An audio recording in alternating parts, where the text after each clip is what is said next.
65 లక్షల మంది ఆడబిడ్డలుండ్రు, పట్టణ ప్రాంతాలలో 35 లక్షల మంది ఆడబిడ్డలుండ్రు. వాళ్ళందరి 1 కోటి మందికి 1 కోటి ఇందిరమ్మ చీరలు ఇయ్యాలని పెట్టుకున్నాం.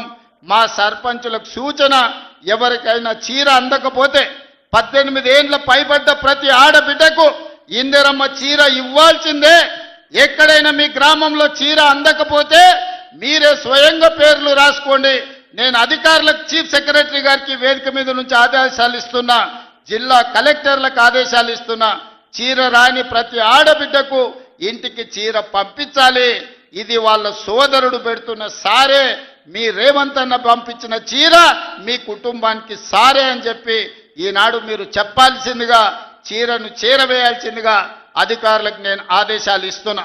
ఇవాళ మీ పిల్లల్ని పాఠశాలలకు పంపించండి, మీ పిల్లల్ని చదివించండి. చదువు ఒక్కటే మన జీవితాలలో వెలుగు తెస్తుంది. చదువు ఒక్కటే మన జీవితంలో మార్పుని తెస్తుంది.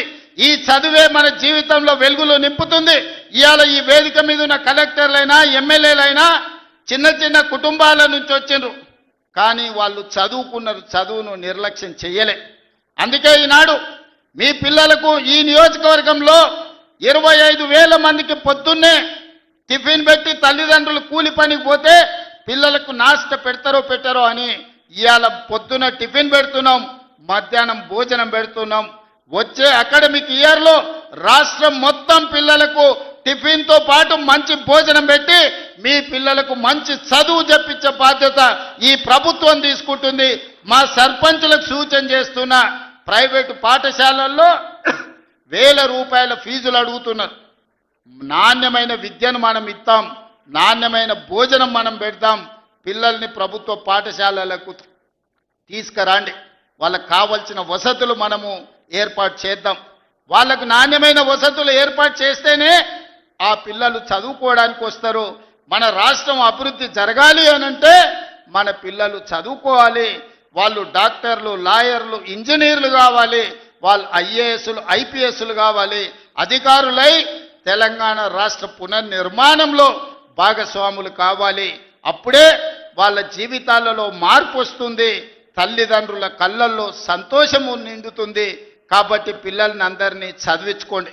అదేవిధంగా ఈనాడు రైతులకు సంబంధించి తెలంగాణ ఉద్యమమే నీళ్లు. తెలంగాణ ఒక పక్కన కృష్ణానది, ఇంకొక పక్కన గోదావరి నది. ఈ 2 నదుల మధ్యన ఉన్నదే తెలంగాణ. ఉమ్మడి రాష్ట్రంలో అన్యాయం జరిగింది, ప్రాజెక్టులకు ఆలస్యానికి కారణమైంది. అందుకే 4 కోట్ల తెలంగాణ ప్రజలు తెలంగాణ కోసం నడుం బిగించి వందలాది మంది పిల్లల ఆత్మ బలిదానాలు చేసుకొని తెలంగాణ రాష్ట్రాన్ని సాధించుకున్నారు. ఇకనైనా మన సమస్య పరిష్కారం అవుతుంది అనుకున్నారు. ఈ సమస్య శాశ్వత పరిష్కారం అయితే ఈ తెలంగాణ భూములు బీళ్ల నుంచి పాడి పంటలతో సస్య సామలమవుతాయని ఈ ప్రాంతం అనుకున్నది. 10 సంవత్సరాలు 2 సార్లు కేసీఆర్ గారికి అవకాశం ఇచ్చారు. 10 ఏళ్లలో ఏ ప్రాజెక్టు పూర్తి చేయలే, ఏ ఎకరాకు నీళ్లు ఇవ్వలే.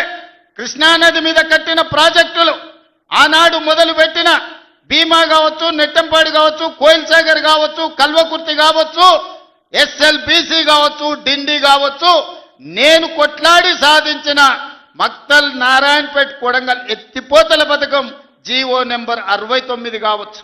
10 ఏళ్ళు మనకు అన్యాయం చేసిర్రు, మన పాలమూరుని ఎండబెట్టిండ్రు. కానీ 2009 నాడు వలస వచ్చి పాలమూరులో ఊరు లేనోడు, పార్లమెంటులో నోరు తెరవనోడు తెలంగాణ రాష్ట్రం వస్తే మన బతుకులు బాగుపడతాయి, కొడంగల్లో ప్రతి ఎకరాకు నీళ్ళు వస్తాయని మనందరం కష్టపడి ఎంపీగా గెలిపించినాం. ఆయన ఎంపీ అయ్యిండు, తెలంగాణ రాష్ట్రం వచ్చింది, తెలంగాణకు ముఖ్యమంత్రి అయ్యిండు. కానీ మన కొడంగల్కు నీళ్లు రానియలే, ఏ ప్రాజెక్టు పూర్తి చేయలే. పాలమూరు రంగారెడ్డి ఎత్తిపోతలు అట్లనే ఉండిపోయింది, కల్వకుర్తి అట్లే ఉండిపోయింది. భీమా, నెట్టంపాడు, తుమ్మిళ్ళ, ఆర్డీఎస్ ఏ ప్రాజెక్ట్ అయినా తీసుకోండి, ఎస్ఎల్బీసీ టన్నెల్ కావచ్చు, కృష్ణా నది మీద ఏ ప్రాజెక్టు పూర్తి చేయలే, ఏ ఒక్క ఎకరాకు నీళ్ళు ఇవ్వలే. కానీ 1,83,000 కోట్ల రూపాయలు 10 ఏళ్ల కాంట్రాక్టర్లకు బిల్లులు ఇచ్చిండు. 1,000 కోట్ల రూపాయలు వాళ్ళ కుటుంబం కమిషన్లు కొట్టింది. తొడుక్కోవడానికి చెప్పులు లేకుండే, వేసుకోవడానికి బట్టలు లేకుండే, చిరిగిపోయిన చెప్పులతోని రోడ్ల మీద తిరుగుతోళ్ళకి బెంచ్ కార్లు వచ్చినాయి,